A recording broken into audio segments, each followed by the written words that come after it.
experience investigating a crime scene. I don't have any book smarts or knowledge of studying criminal justice or anything to go with it. I personally don't know the techniques or how they accumulate the evidence that they do. I know a little bit from here or there of the true crime and learning through the different things that are told and shared with us. But I definitely don't have the experience of those that are doing the investigative techniques and the experience of those trying to solve true crimes, like the Idaho 4, where the defendant, Brian Koberger, has been arrested for a quadruple homicide. But I do have a side of things that might interest you. I do have some experience. I do also have knowledge built off of said experience. It's a little bit different than the law enforcement side. Why don't you come on in for a minute and let's talk about 1122 King Road, the crime scene for the Idaho 4 tragedy. Why don't you come on in and listen to a criminal's way of describing what he sees about the area and the crime scene and the oddity of the case, based upon what we're watching, but also based upon the fact I have to lay down every single night with a mind that runs through almost every little detail, looking at it from ex-convict's eyes. Yeah, I was a criminal. I broke into homes. Sadly, at times I put people's lives in danger. It's not a joke. This isn't the type of experience or knowledge that today I wish I had. But it's something I can share with you that will bring keys of the Idaho 4 case to your mind as to why I question them, and maybe you should too. I'm Arhayes. It's a Convicts Thoughts, and it's a pleasure to spend another night with you. We're discussing a tragic case in Idaho that we're all watching go through the court system and shaking our head and just wondering what in the heck do they potentially have for evidence. I mean, we are still debating a year and a half after the fact whether they caught Brian Koberger's car on video near the home. We're still listening to people argue on whether or not he was a stalker of that very home, even though Bill Thompson, the lead prosecutor in the case, has said that's all false. And now we're awaiting, as June 25th, a new book, Howard Bloom's book, fictional book, is being released in regards to the case on what he claims to be inside intel that allowed him the benefit of the doubt to be able to tell this story to the best of the best. But what people are missing is the actual oddity of the crime scene. If you're trying to put together the overall reasoning why someone would commit this crime, and then you bring in the 1122 King Road home, it does not meet Brian Koberger's agenda. And people are going to want to argue with me from afar, but let me break it down from a criminal's point of view. When you look at the 1122 King Road home, it's in a horrifically bad place to commit not only a homicide, but even just a basic break-in. It sits in a bowl with higher end homes sitting higher, looking down upon it, and then surrounded by college housing. Not dorms, nothing like that. These are apartments that have everyday individuals, both college students and people working, that live within them. They are going to be busy at all times of the day. However, what you have to understand in regards to this house, sitting in the bowl that it does, with the backdrop that it has, it is loud. A scream will be heard.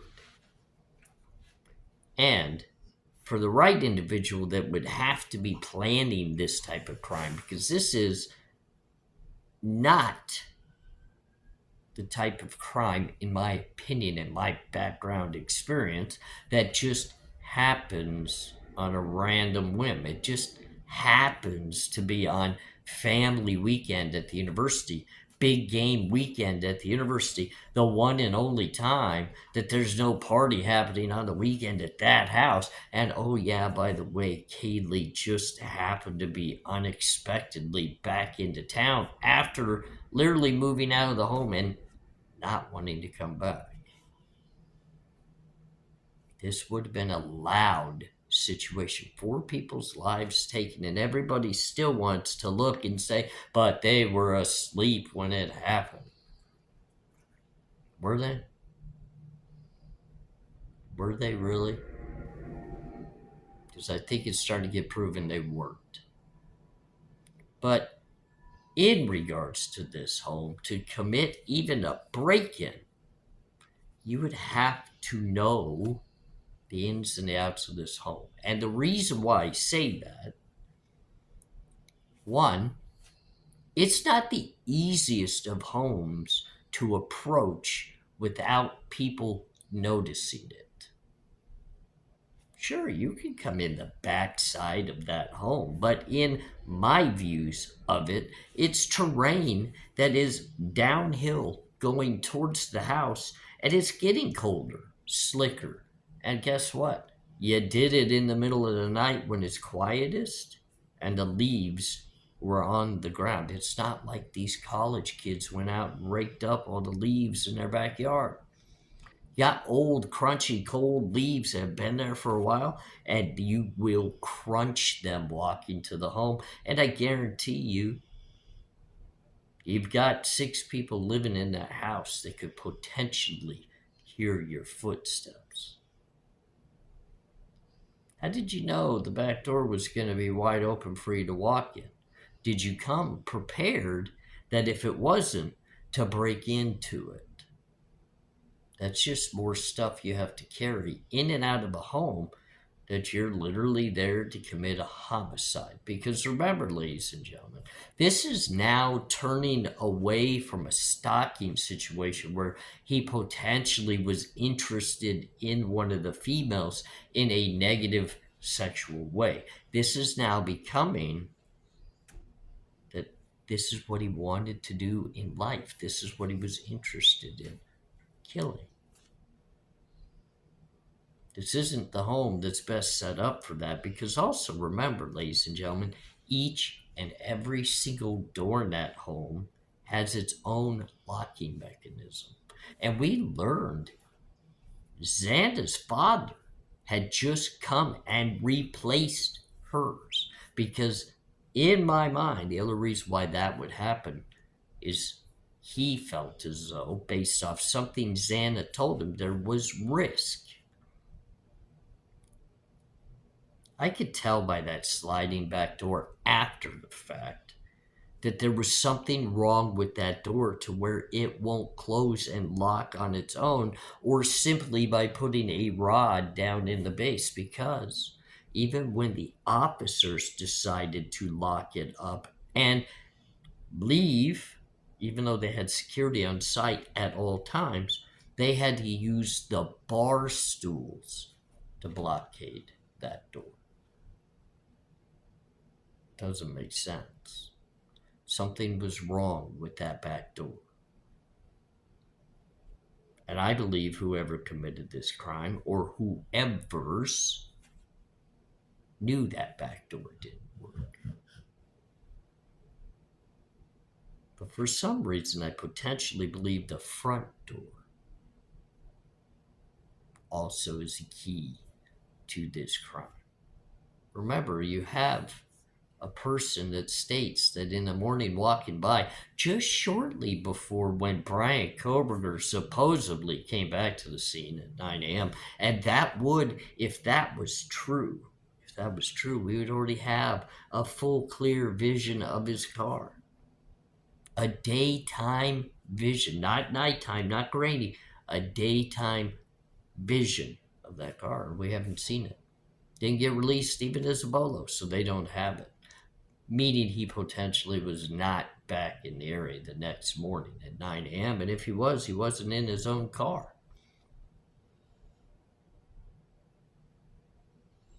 The backside of that home is a difficult navigating system, but even when you get inside that back door, it gets even more difficult. You're talking about an old tri-level home with wood flooring. Wood flooring.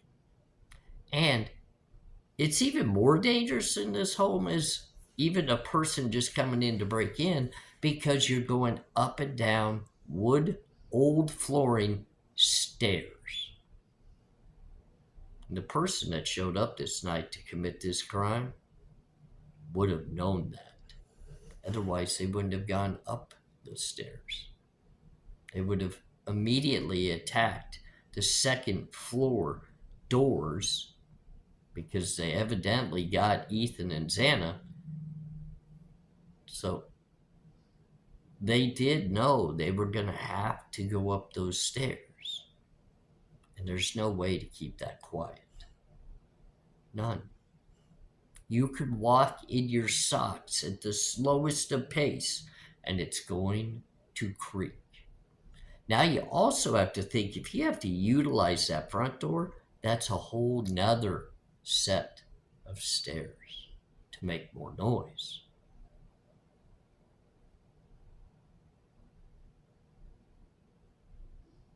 I think that somebody that dreamt of committing a crime like this would have taken more time, I say, to plan what he was doing. And I know everybody's arguing, oh, but it's turning out to be the perfect crime on his part. No, it's not. It's not. This is not a perfect crime. At the end of the day, you have to really start questioning the whole reason why it seems like such a perfect crime that Brian Koberger is stated to have committed, that's potentially because he did not commit it.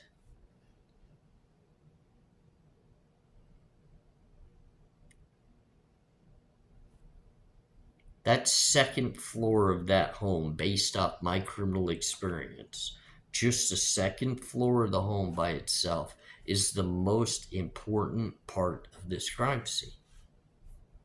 I would know as a perp. Now, obviously, I can't say I would know because I had committed a quadruple homicide, but I would know by breaking into this home that whatever I did upstairs would become a part of the second floor evidence. Whatever I did on the second floor bedrooms would become a part of the entirety of the second floor evidence. And let me explain that. And we're going to utilize as if we are committing a quadruple homicide, and we go upstairs first. The entire reason why I say everything evidence-wise accumulates on the second floor is because you commit the crime on the third floor. You didn't exit the third floor. You will track it back down. Anything from hair, DNA, blood, whatever happened up there is coming down to the second floor. It's going to be everywhere. It's going to be on the stairs. It's going to be in the kitchen. It's going to be in the step up to the middle living room. And it's definitely going to be in the hallway to the next part of the crime scene, Xana's bedroom. Now you're going to bring that evidence back out of that room, and it will also be everywhere. It doesn't matter whether you exit the back door or the downstairs. That evidence is going to be everywhere. If you exit out the back door, I'll give you some credit because that's a little bit easier, but it also leaves all the evidence on the second floor. But if you just happen to go down to the first floor, now you've included the third floor and the steps, giving more options for you to be heard, but it also will show your exit point because now you've brought evidence from the third to the second to the first and out.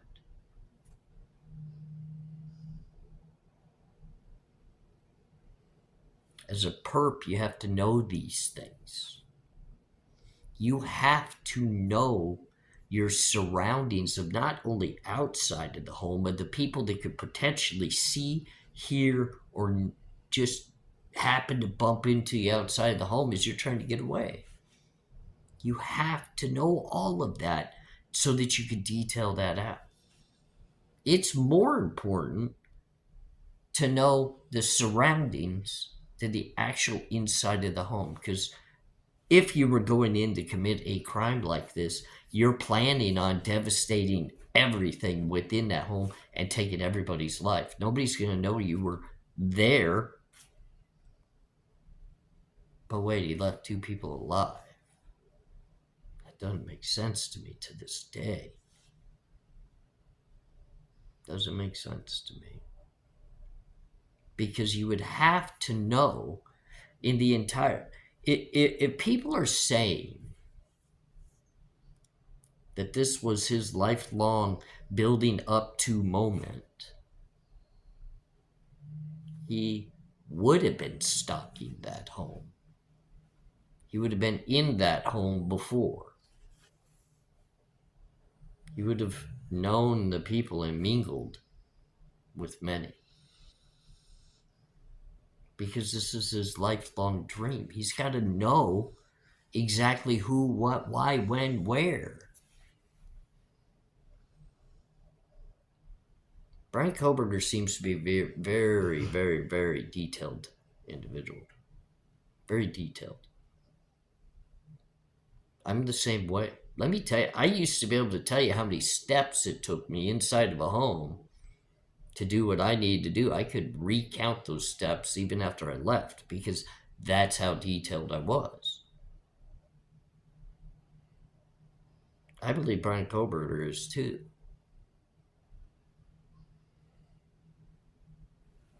I think he would have been a little more prepared.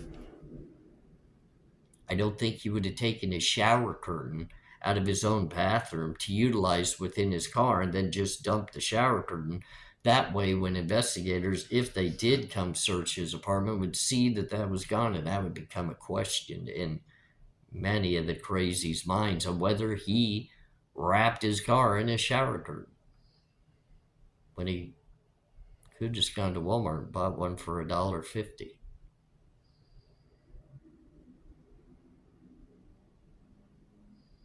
There's so much in regards to this crime scene, from all the potential sightings that would happen between him driving around from 3:30 a.m. till 4:25 when he supposedly left the home.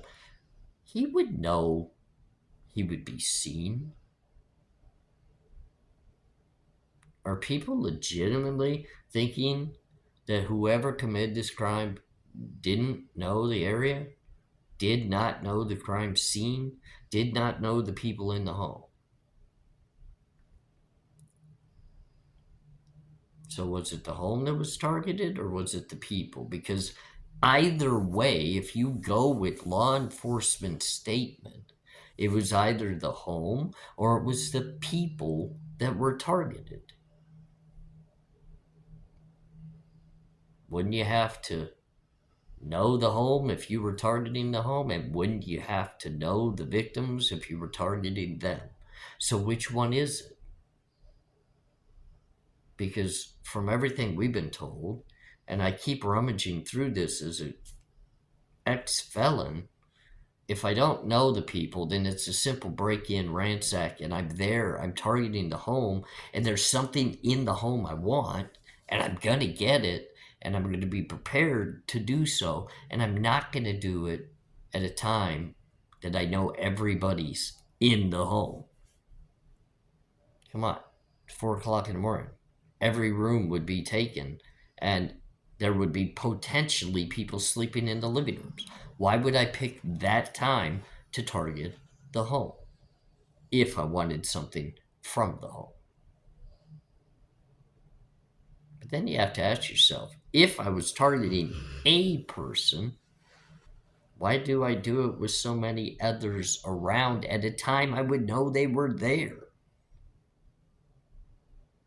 Even if the target was as simple as Maddie upstairs by herself, Kaylee not supposed to be there, you still have to enter a wood floor home and go up and down the stairs. And why would you do that with a knife in a sheath if you were just there because that's a girl you were interested in stalking and potentially doing sickening sexual things with?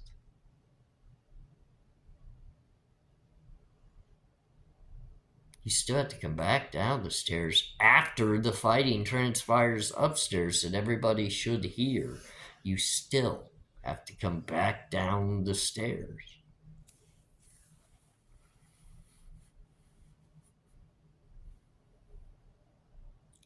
This is not your typical everyday crime scene. This is different. The way this crime scene was handled after the crime was found is different.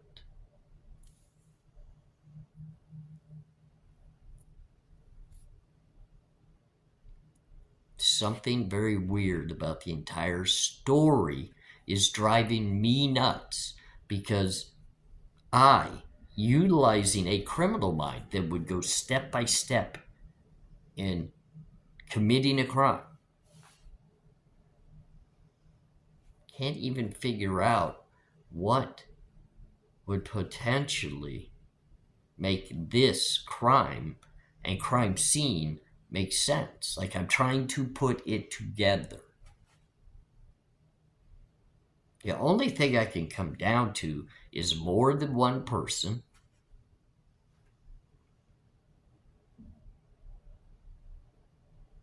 and it's gruesome.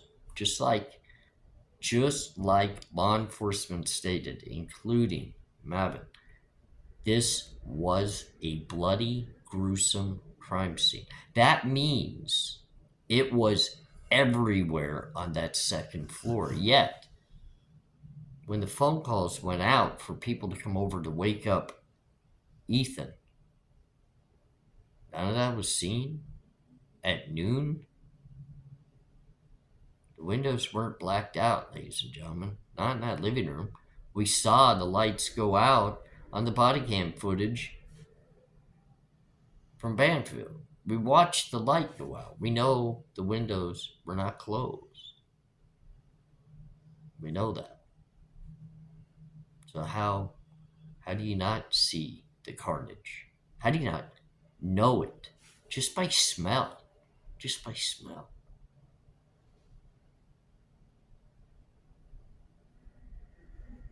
I don't see this as a man that parked up behind that house and sat for hours watching this house.